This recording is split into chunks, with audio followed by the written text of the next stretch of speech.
Yeah, damn, man. Wow. Hello, hello, hello, hello, hello, people.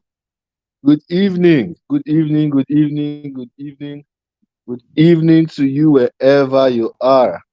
Good evening. How are you doing? It's been a while, man. My team, they literally had to force me to do this. Uh, we've been working behind the scenes to make sure that the version 3.0 of the Kaizen Digital Academy is live. And all things being equal by the grace of God, this month's end, we are going to launch um, Kaizen 3.0 this month's end. All things being equal, this month's end, we are gonna launch. Okay. I have to thank you all that have been here. Thank you for your patience. Thank you. I mean, we've not held Kaizen live series for like 2 months. That's such a long time. Glad to finally be back. Um, I just wanted to jump in here quickly. I'm not at the office, as you can see, by the way. Um, but we'll do it anyway. Jump in quickly and share a couple of thoughts with you. Um, they gave me a topic. They said how to stand out in a saturated market, right? How to sell in a competitive market. And I'm just going to be sharing a few thoughts along that line. And after that, we'll call it a day because the best team in the world plays football today. Of course, you know Manchester United plays football today, and that's literally the best team in the world. Forget what happened on Sunday. We just had to allow Liverpool to shine on Sunday. Besides that, Manchester United is the best team in the whole wide world, and we play in a few minutes. So I'm just going to share a few thoughts with you, and then I'll run off. Okay. So we're going to talk about how to sell out, how to sell in a competitive market. Because everybody's now complaining this market is too competitive. A lot of people are now doing a lot of people are now doing makeup. A lot of people are now doing graphic design now. A lot of people are now doing freelancing. A lot of people are now doing affiliate marketing. That means I should look for something easier, right? Because the market is too competitive, and people feel that when the market is too competitive, that means it's not for them. When the market is too competitive, that means they should find something easier. Well, let me shock you: there's nothing easy anywhere. Nothing is easy.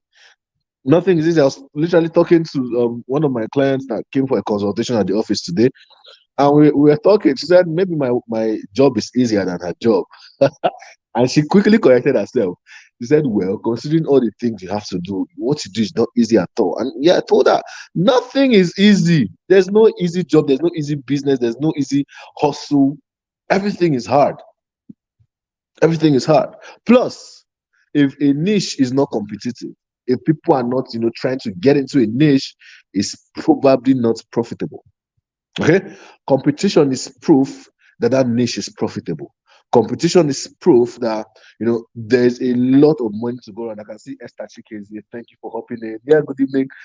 Competition is proof, right? Competition is proof that there is money to go around. Competition is a sign that is money. People are saying, affiliate marketing is too competitive. A lot of people are doing affiliate marketing now. A lot of people are doing graphic design now. It's proof that there's money. A lot of people want to go into tech now. A lot of people are doing, web designer, coder, software engineer. It's proof. It's proof that there's money inside. It's proof that there's money inside. So don't shy away from an industry because of competition. Competition is good. Competition is healthy. Competition is a sign that there's money to go around in the industry. That's why a lot of people are jumping into politics. Right? Because they know that there's money inside politics. everybody jump into politics. I want to represent my people. I want to serve. It's not true, Jerry. Not everybody wants to serve. They want to make money. They want to become relevant. They want to become relevant. So don't be afraid of competition. Because at the end of the day, champions are people who compete and triumph. Champions are people who compete and triumph. Imagine if a champion is afraid of competition, you will never become a champion. Winners are people who compete and eventually win.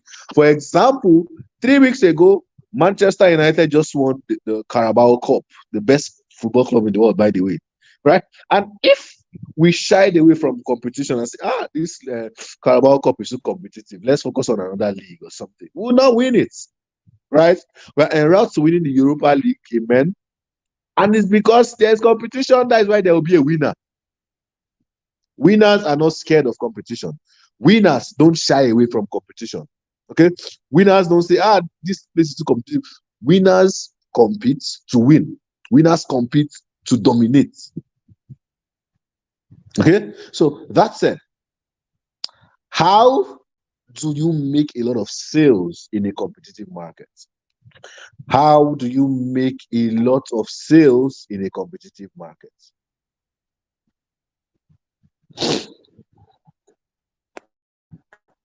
How do you make a lot of sales in a competitive market? Now, the first thing I'd say is that you should get your products right. The first thing I'd say is that you should get your products right. Get your product right. And when I'm talking about your product, getting your product, I'm talking about quality. So if you must compete, if you must succeed in a competitive market, then you have to know your onions. According to my friend Emmanuel Abbey, he says it like this: if you know your onions, you eat your suya. So you have to know your onions to compete, to excel in a competitive market. You have to know your onions. If you're a service provider, that means you have to be providing top-notch service, right? If you're providing a service as a skill as a service, right now, that means you have to be very good at what you do. If you're in the education industry like I am and you're coaching, you have to be very good at what you do. You have to be very, very, very good at what you do. You have to be good at what you do. Right? So get your product right. If you're selling a product, make sure your product is quality. You're selling handbags, so you're selling food, or you're selling fresh juice or parfait or any of those things. Get your product right. Get it right. I was talking to, and that'll bring me to my next point. I was talking to my clients that came to the office today. I mean, we had quite a fruitful discussion for hours, and I told her that you need a great brand. It's great to build a brand, because when you build a brand, you can literally sell anything. But there's a but to it. But people may come to your business the first time. People may come to your brand the first time because of you.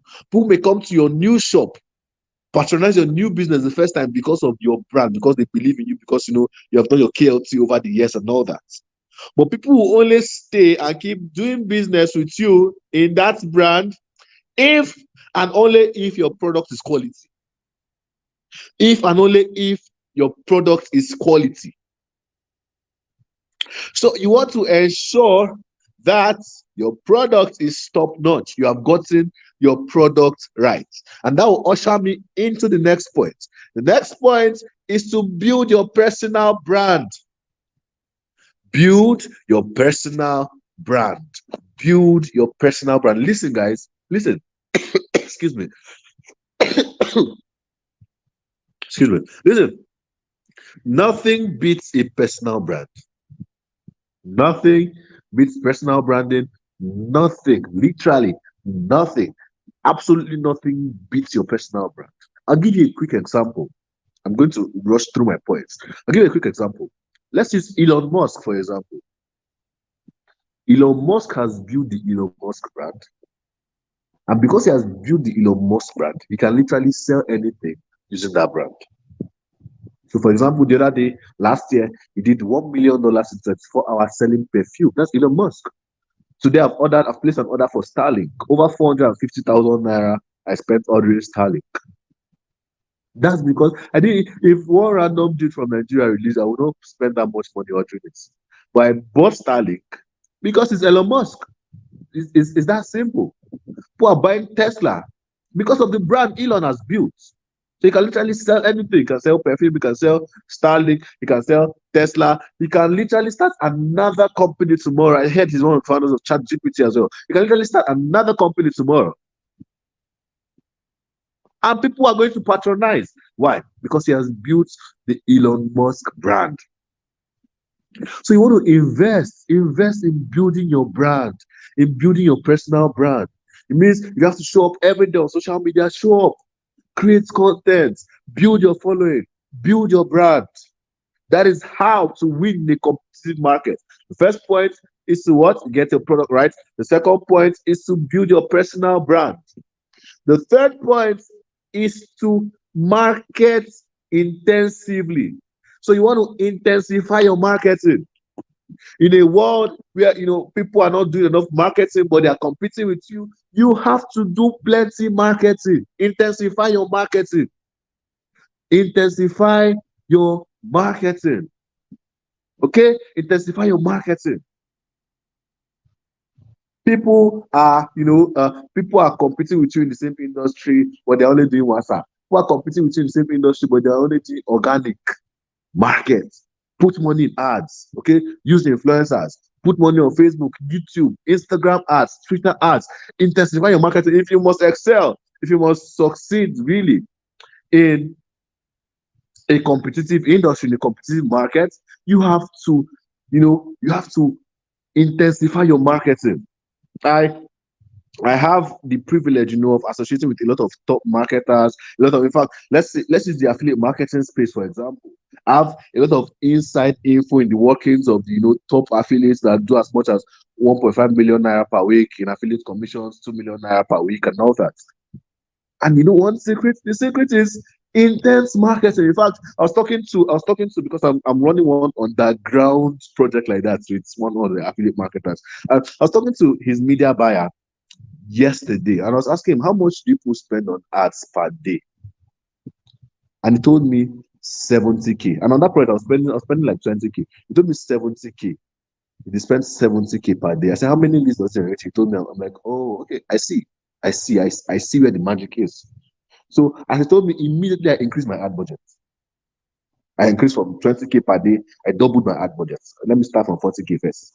Let's see how much is all that gives us. I will still increase. I want to be able to spend. If I can spend 150K per day, but it gives me the result, I will spend it. If I can spend 200K per day, but it gives me the result, I'll spend it. Right? So intensify your marketing. Intensify it. When people are going under, go hard. When people are reducing their efforts, increase your efforts. Okay, that's the third one. Intensify your marketing. The fourth point is to outwork your competitors. Outwork them, out hustle them. Everybody, is getting laid back, they're doing soft. Out hustle them, outwork them, outwork them. Personally, for me, I've been doing this on Twitter every day. I have to put out 14 tweets, and it's never easy. So I have to intentionally block out time within the week to schedule all those tweets, 14 tweets per day. It's not easy, but I'm going to do it because a lot of my competitors will not do it. I'm up here now teaching this webinar, this free training. A lot of my competitors are not going to do it, so I'm doing it. That's how to succeed. That's how to excel. So that's why you will hear, you see people say a lot of people are going to coaching, a lot of people are doing online coach. But there's Joseph Don and there are others. Why? Because I outwork my competitors. That is why. Because I outwork them. I'm doing now. I started intentionally building my brand on Facebook, and now we're at 9,000 followers, 9,000 plus followers. I'm going to hit 10,000 followers soon. Why? I'm outworking my competitors. So, in your industry, no matter the industry you play, right? Outwork your competitors. Outwork them. Outwork them. That's how to compete. That's how to stay relevant. That's how to excel, succeed in a competitive market. Outwork your competitors. I have just a few minutes more. Then the last point here is to have great customer service. Great customer service. A lot of businesses are lacking that. And good customer service can be the edge between you and another business, between your business and your competitor's business. So, uh, short story, right? I moved houses yesterday. I moved from my other apartment to a new apartment yesterday, and you know, so my younger brother and I, we stepped out. We are going to buy something, and then the whole cash wahala, we had to transfer to the woman. We are new in the area. We had to do a transfer to her, and she said, "Eh." Have show me the alert. We showed her the alert. She said, ah, don't worry. Sometimes even just by 12 midnight. So don't worry, just go. Just go. Don't worry, to drop. And I'm like, wow, that's some crazy risk. And I told them, I said, whenever people are coming out to buy something again, buy from this woman. There are a lot of people selling the same thing, run the same supermarket and that. I said, buy from this woman. Why? Because of customer service. Personally, myself, I consider myself to be a bad customer. And it's not the bad kind of bad customer you're thinking. Now, here's how I do my thing. And it's bad for businesses, but it's good for me. So if I go to a place and I'm treated badly, your service is poor, I just will not come back again. I won't say anything to you, but you will not see me again. There's somebody, you know, I used to I used to go and I used to withdraw money. She's a POS person. She does a lot of other stuff. I used to withdraw money from their place. And sometime last year, I was scheduled for a TV interview and I was running late. And I ran into her place. I'm like, please, can you attend to me? I need to do stuff. And she was just laid back. She was making call. I stood for like 3 minutes looking at her. She was still making call. I just quietly walked out. But I've not gone back there again. That was like November last year. I've not gone back there again till now. I'm withdrawing from other places. And that's how it is with me. I'm a bad customer. Once I'm treated badly anyway, I will not complain, but I will not just go back again. So what that does for the business owner is that the business owner will not know why, I did not come back, but the person has lost a customer. And the person will keep losing other bad customers like me because we are there. Let me tell you the good customer. The good customer are actually the people that complain. People say, this customer too, they complain. That's a good customer right there. Because that customer is now giving you feedback. Is now telling you this is where you're getting it from. Get it right so that you don't offend other customers like myself that may not talk. So good customers are the customers that actually complain so that you can sit up and fix up and adjust. So pray to have more good customers than bad customers. Bad customers will not complain. He said, this guy don't get problem. They complain. Once you have done me bad, I will not come back again. It just means I'm not calling you again. I'm not using you again. There are people like that I've not, after just one service, and I saw how shitty they were, how unruly they were. I just don't go back again. So great customer service can be the differentiating factor between your business and your competition, such that it makes the customers to stay with you instead of your competitors. Do other people talk rudely to their prospects? Don't talk rudely to your prospects. Do other people show no empathy at all to their prospects? Show empathy to your prospects. Do something different. Show the customers that you actually care for them. I usually tell people that when they are fixated on numbers, you see, I'm on 9.2K followers, 9.2K, I'm on 1,000 status views. Those things are not just numbers, they are human beings. The status view you see 1,220, they are human beings, actual human beings behind their devices interacting with you. So you have to ensure that you have great customer service. And that brings me to the end of Kaizen Live Series for today. So remember, the first one is to get your product right, make sure you're doing something quality, make sure you're offering top-notch service. The second one is to build your personal brand. Nothing beats a personal brand. The third one is to intensify your marketing. Make sure you put in a lot of funds into marketing, because money spent on marketing is never a waste. The fourth one is to outwork your competitors. And the fifth one is to have great customer service. With these few points of mine, I believe I've been able to convince you and not to confuse you that actually sabi this business thing. By the way, Kaizen 3.0 is going to launch pretty soon. So stay tuned. And then Kaizen Live Series is officially back. So every Thursday, 8 p.m. Nigerian time, West African time, we are gonna be here live for 30 minutes sharing some deep stuffs with you. I hope this met you well. Thank you very much, everybody that came in here. I can see the comments. Thank you. God bless. I'll see you same time, same station next week, Thursday. Have a lovely one, everyone. I'm going to watch my Ubash. Bye.